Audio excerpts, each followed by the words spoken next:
बिस्मिल्लाहिर्रहमानिर्रहीम। अस्सलाम वालेकुम स्टूडेंट्स।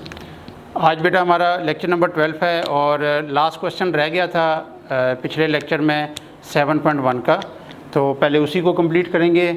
और ये मैंने आपको बताया था कि ये जो आखिरी दो क्वेश्चंस हैं ये बोर्ड में आ चुके हैं, शॉर्ट क्वेश्चन, एक शॉर्ट क्वेश्चन के तौर पे और ये वाला लॉन्ग क्वेश्चन के तौर पे एक दफ़ा ही आए हैं और बहुत आसान है। ठीक है, आपने सिर्फ इसका कॉन्सेप्ट समझना है और उसके बाद फिर ये क्वेश्चन खुद ब खुद चलता जाएगा। देखें, क्वेश्चन ये है, prove that line segments joining the mid points of the sides of a quadrilateral. Quadrilateral आपको पता है क्या होती है? 4 साइडेड जो फिगर होती है उसको हम क्वाड्रिलेटरल कहते हैं। टेकन इन ऑर्डर, ये मैं अभी बताता हूँ इसका क्या मतलब है। Form a parallelogram. अगर आप कोई सी एक ऐसे 4 साइडेड फिगर कोई भी बना दें, ये आपके सामने मैंने एक सिंपल सी 4 साइडेड फिगर बना दी, आप इसको जो मर्जी रेक्टेंगल समझ लें, वट एवर, जो भी, बस एक 4 साइडेड फिगर बन गई। इसको मैं यहाँ से नाम दे रहा हूँ ए बी सी डी। यहाँ पे इसका पोजीशन वेक्टर ए है, यहाँ पे पोजीशन वेक्टर बी है, ये सी वेक्टर और ये डी वेक्टर। अब वो कह रहे हैं कि मिड पॉइंट्स आपने लेने हैं साइड्स के। सपोज़ ये इसका मिड पॉइंट है, इसे मैं कह देता हूँ ई, ये इसका मिड पॉइंट है एफ़, ये इसका मिड पॉइंट है जी और ये इसका मिड पॉइंट है एच। इनको एक तरतीब से आपस में ज्वाइन करते जाएं, यूँ,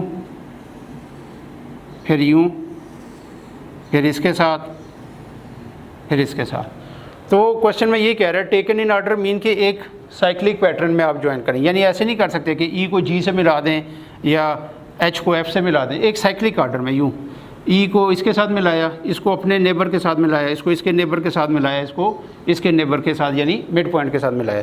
तो अब ये जो डायग्राम बनी है ई एफ जी एच, इसको हमने प्रूव करना है, ये क्या है? पैरेललोग्राम है। ठीक है, अब ये क्योंकि मिड पॉइंट्स हैं तो मिड पॉइंट फाइंड करने का आपको पिछले क्वेश्चन के साथ मैंने समझाया था कि अब ये दोनों वेक्टर्स हैं तो सिंपली इन दोनों का सम ओवर 2, ये मिड पॉइंट आ जाएगा ई। इसी तरह एफ मिड पॉइंट है इन दोनों का, तो क्या आ जाएगा? बी प्लस सी ओवर 2। इसी तरह जी क्या आ जाएगा? डी प्लस सी कर दें या सी प्लस डी कर दें, क्योंकि प्लस हो रहा है तो कोई मसला नहीं, सी प्लस डी मैंने कर दिया। और ये ए और डी हैं तो इसमें आ जाएगा ए प्लस डी डिवाइडेड बाय 2। अच्छा, आपको मैंने क्वेश्चन नंबर 10 कराया था, आई थिंक लेक्चर नंबर 10 में होना चाहिए, लेक्चर 10 में। तो उसमें आपको मैंने कहा था कि जब पैरेललोग्राम प्रूफ करना होती है तो अपोजिट वेक्टर्स को अलग अलग लेके उनके आंसर की बेस पे प्रूफ करना है कि ये इक्वल हैं। यानी जैसे हमने लिया था कि A B vector equal to D C vector, A B C D के केस में, तो ए बी अलग फाइंड करना है, डी सी अलग फाइंड करना है और फिर दोनों को इक्वल प्रूफ करना है।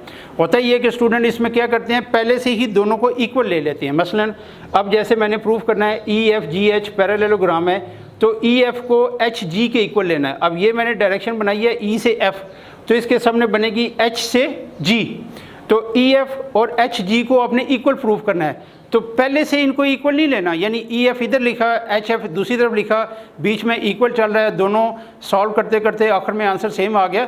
टेक्निकली कोई बहुत ज़्यादा इसमें फॉल्ट नहीं है, लेकिन नंबर लेने के लिहाज से इसमें आपके नंबर कट सकते हैं कि आप रूल ये याद रखें कि जहाँ कहीं अपोजिट साइड्स को आपने प्रूफ करना है कि ये सेम है तो उन साइड्स को अलग अलग लें और फिर उनके जब आंसर आ जाएं तो आंसर की बेस पे बताएं कि ये क्योंकि आंसर सेम आ गए हैं, इट्स मीन कि ये दोनों से इक्वल आ गए। ठीक है, एक दो लाइनों में इसके बारे में लिख दें कि ये क्या चीज़ है।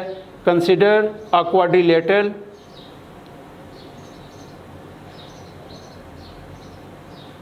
ABCD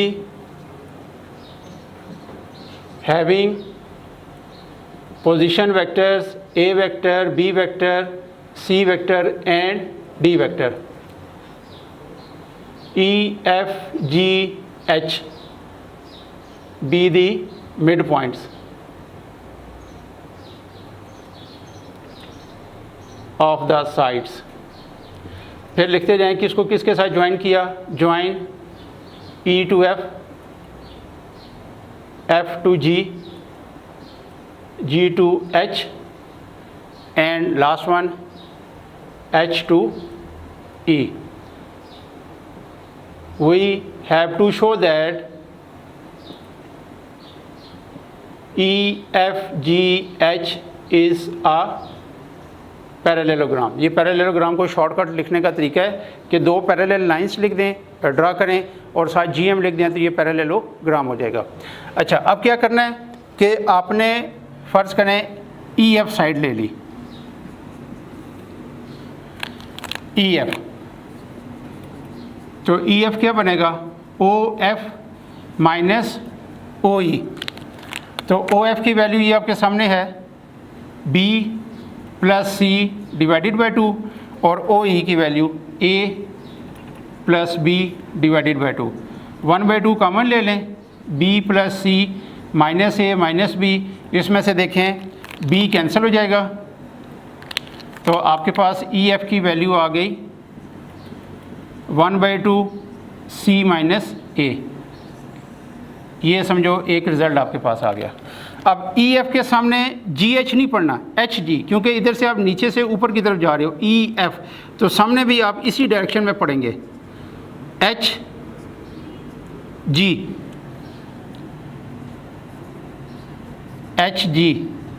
ये होगा OG minus OH, OG C plus D divided by 2 minus OH A plus D divided by 2। इनमें से भी सेम स्टेप हाफ कॉमन ले लें, C plus D minus A minus D, इसमें से D कैंसिल हो जाएगा तो ये HG आ गया हाफ C माइनस A। तो ये देखें दोनों आंसर सेम आ गए। इसी पैटर्न पे अब ये केस कर लें, या H ही फाइंड कर लें या EH फाइंड कर लें, वो अब आपकी अपनी मर्ज़ी है। अगर आप EH फाइंड करते हैं यूँ E से H की तरफ, तो सामने फिर FG फाइंड करोगे, ठीक है। EH, ये पाबंदी नहीं है, EH पढ़ लें H ही पढ़ लें, लेकिन जिस डायरेक्शन में इसको पढ़ेंगे सामने वाला वेक्टर भी उसी डायरेक्शन में पढ़ना है। तो EH आ जाएगा OH माइनस OE, तो EH हो जाएगा OH, H की वैल्यू है A plus D divided by 2 और E की वैल्यू है A plus B divided by 2। Half common ले लें, सेम स्टेप्स हैं सारों में, इसमें A कैंसिल हो गया तो ये आ गया EH vector equal to half D minus B। इसी तरह नेक्स्ट आल्सो, अब आपने EH पढ़ा था, E से H, तो इसके सामने फिर FG पढ़ना है, ठीक है, GF नहीं। अगर GF करेंगे तो आंसर सेम नहीं आएगा। FG is equal to OG minus OF, तो OG क्या है C plus D over 2 minus F की वैल्यू है B प्लस C ओवर 2, इसमें से भी 1/2 कॉमन ले लें, C plus D minus B minus C, तो ये C कैंसिल हो गया तो FG आ गया 1/2 D माइनस B। तो आप देख सकते हैं कि ये आंसर भी सेम है। अब आखिर में यूँ रीजनिंग करनी है कि एज EF इक्वल टू है HG and EH equal to है FG, सो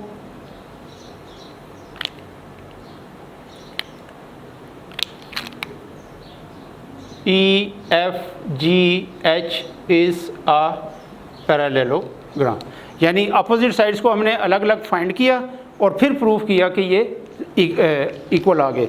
तो याद रखना है कि ये चीज़ आपने इसको इसके इक्वल लेके नहीं चलना। टेक्निकली कोई फॉल्ट नहीं है, लेकिन जैसे मैंने कहा कि नंबर लेने के लिहाज से ये स्टेप सही नहीं है। कोई टीचर आपके इसके नंबर 2-3 नंबर कार्ड लेगा जी कि आपने इनको इक्वल प्रूफ करना था, पहले ही इक्वल प्रूफ कर दिया, यानी इक्वल लेके चल रहे हैं, तो फिर प्रूफ करने क्या जा रहे हैं। ठीक है, तो ये बात याद रखनी है, जब भी पैरेललोग्राम प्रूफ करना होगा तो क्या होगा, अपोजिट साइड्स को अलग अलग फाइंड करना है और उनके आंसर सेम होने की बेस पे आपने फिर मेंशन करना है कि as this equal to this and this equal to this, और ये चारों केस करने हैं। ऐसा नहीं कि इसको आपने इसके इक्वल प्रूफ कर दिया तो ये पैरेललोग्राम प्रूफ होगी, नहीं, इसको इसके इक्वल प्रूफ करें और इसको इसके इक्वल, दोनों केस करें, फिर प्रूफ होगा कि ये पैरेललोग्राम है। ठीक है, उम्मीद है कि ये आपको क्वेश्चन समझ आ गया होगा।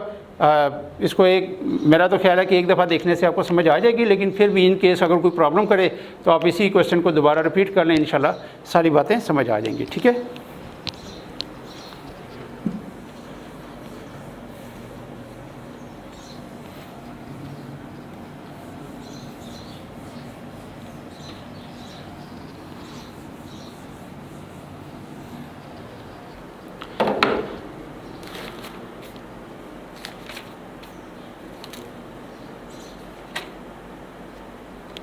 अच्छा बेटा 7.2 के लिए बस एक छोटी सी चीज़ नहीं आएगी, बाकी सारा कुछ वही होगा कि 7.1 में हमने 2 डायमेंशन वेक्टर पढ़ा, यानी प्लेन के अंदर।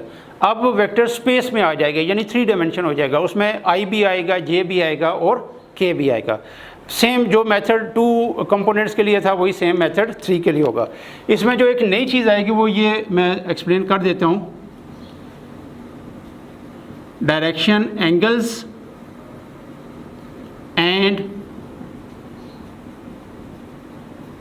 डायरेक्शन कोसाइंस, ये एक चीज़ इसमें आएगी। ये क्या चीज़ है, सो सिंपल, देखें, ये अगर हमारे पास एक्सिस हैं 3 डायमेंशन, दिस इज़ ओरिजिन, ये अगर एक्स एक्सिस है, ये वाई एक्सिस है और ये जी एक्सिस है। ठीक है, और किसी जगह पे कोई पॉइंट है P, सपोज़ ये P पॉइंट है। अब क्योंकि 3 डायमेंशन है तो इसके तीनों कोऑर्डिनेट्स होंगे x, y और z, तो इसको ओरिजिन से मिला दें ये। ठीक है, तो x एक्सिस के साथ इसका एंगल है अल्फ़ा, y एक्सिस के साथ इसका एंगल है बीटा और z एक्सिस के साथ इसका एंगल है गामा। यानी इसी वेक्टर का जो स्पेस के अंदर है, एक्स एक्सिस के साथ उसका एंगल अल्फ़ा, वाई एक्सिस के साथ बीटा और जी एक्सिस के साथ गामा है। तो इन alpha beta gamma, alpha beta gamma are called direction angles and, और इन्हीं एंगल्स पे जब कॉस फंक्शन यानी कोसाइन फंक्शन आप लगा देंगे, जैसे cos alpha, cos beta, cos gamma are called direction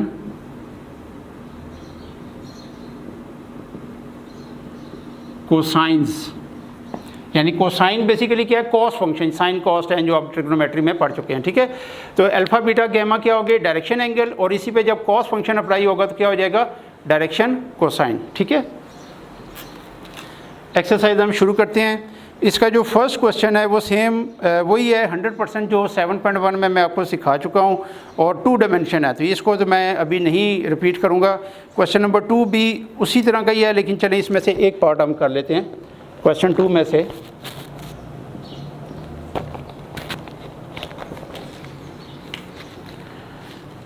इसमें कह रहे हैं कि लेट u वेक्टर है i + 2j माइनस के, v वेक्टर है 3i - 2j + 2k और w वेक्टर है 5i - j + 3k। फाइंड, ये 3 पार्ट्स हैं, इनमें से मैं थर्ड पार्ट कर रहा हूँ। पहले 2 पार्ट्स में सिंपल इनको प्लस माइनस करना है, वो आसान है। तीसरे पार्ट में साथ मैग्नीट्यूड भी लेनी है, तो इसलिए ये वाला पार्ट मैं कर देता हूँ। 3v + w मैग्नीट्यूड, ये फाइंड करना है।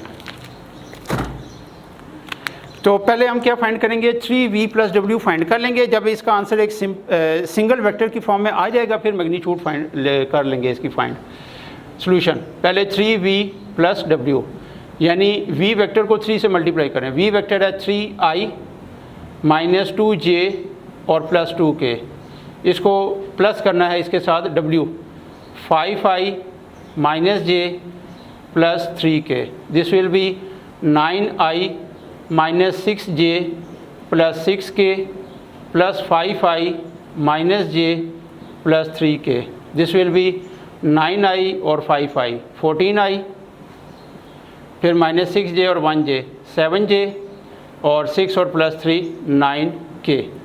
ये आ गया मेरे पास 3v प्लस w का आंसर आ गया, ठीक है। एंड अब इसकी magnitude 3v plus w magnitude, तो मैंने कहा था जैसे 2 डायमेंशन में मैग्नीट्यूड फाइंड करते हैं 3 डायमेंशन में भी ऐसे ही होगा कि जो i का कोफिशिएंट है उसका स्क्वायर प्लस j कोफिशिएंट का स्क्वायर और k कोफिशिएंट का स्क्वायर, यानी फार्मूला ये बनेगा x square plus y square plus z square, ठीक है, सिंपल है।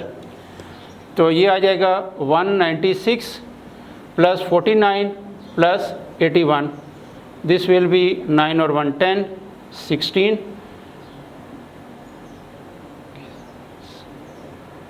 326।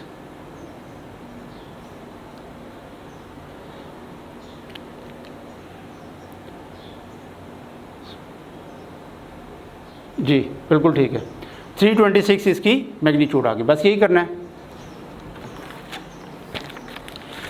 इसी तरह क्वेश्चन नंबर 3 भी छोटा सा क्वेश्चन है,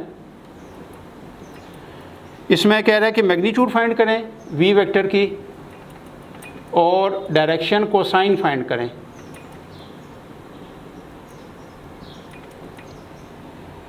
vector second part, v vector है हमारे पास i माइनस j माइनस के। जी मैग्नीट्यूड तो वही है जैसे इधर हमने अभी किया था, v magnitude is equal to i का कोफिशिएंट 1, j का कोफिशिएंट -1 और k का कोफिशिएंट -1, इन सारों के स्क्वायर ले लें, 1 + 1 + 1 √3 आ गया। ये इसका पहला हिस्सा कंप्लीट हो गया। डायरेक्शन कोसाइन बेटा वही चीज़ है जो यूनिट वेक्टर हम फाइंड करते हैं। यूनिट वेक्टर में हम क्या करते हैं, वेक्टर को उसकी मैग्नीट्यूड से डिवाइड कर देते हैं, तो उसमें से जो i कंपोनेंट का कोफिशिएंट है वो cos अल्फ़ा होगा, जो j कंपोनेंट का कोफिशिएंट होगा वो cos बीटा होगा, और जो k कंपोनेंट का कोफिशिएंट होगा वो cos गैमा होगा। यानी अब मैंने क्या फाइंड करना है, now v unit vector, v vector over v magnitude, तो ये क्या हो जाएगा i माइनस j माइनस के डिवाइडेड बाय √3। अब डायरेक्शन को साइन आपने यूँ लिखना है, i का कोफिशिएंट कितना है 1 ओवर √3। अब i नहीं लिखना कॉमा के साथ, j का कोफिशिएंट -1 ओवर √3, k का कोफिशिएंट -1 ओवर √3। तो अब इसमें ये जो फर्स्ट वैल्यू है 1 ओवर √3, ये cos अल्फ़ा है, ये cos बीटा है, ये cos गैमा है, ये वही चीज़ है, सिर्फ उसके लिखने का एक तरीकाकार चेंज हो गया कि ये कॉमा के साथ लिखा है, यहाँ पे i j k के साथ लिखा है, ठीक है। तो ये डायरेक्शन कोसाइन आ गया, यानी डायरेक्शन कोसाइन कोई नई चीज़ नहीं है, वही जो आप यूनिट वेक्टर फाइंड करते हैं वही डायरेक्शन कोसाइन है। तो एक छोटा सा क्वेश्चन और कर लेते हैं, क्वेश्चन 4।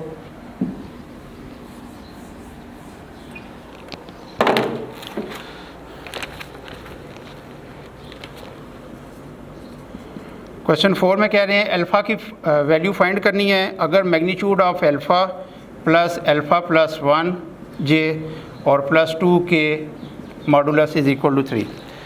यानी अल्फ़ा इसमें एक जगह अननोन आ रहा है और ये मैग्नीट्यूड की फॉर्म दी गई है।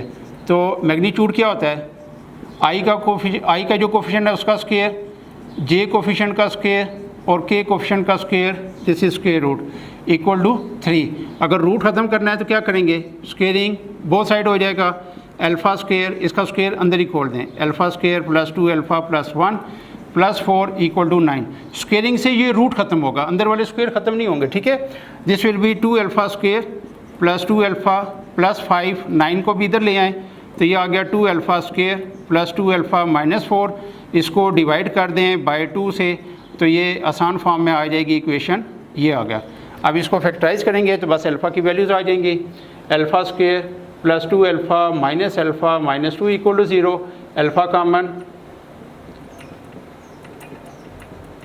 तो अल्फ़ा के 2 फैक्टर आ गए, अल्फ़ा प्लस 2 और अल्फ़ा माइनस 1, दोनों को अलग अलग इक्वल टू 0 करें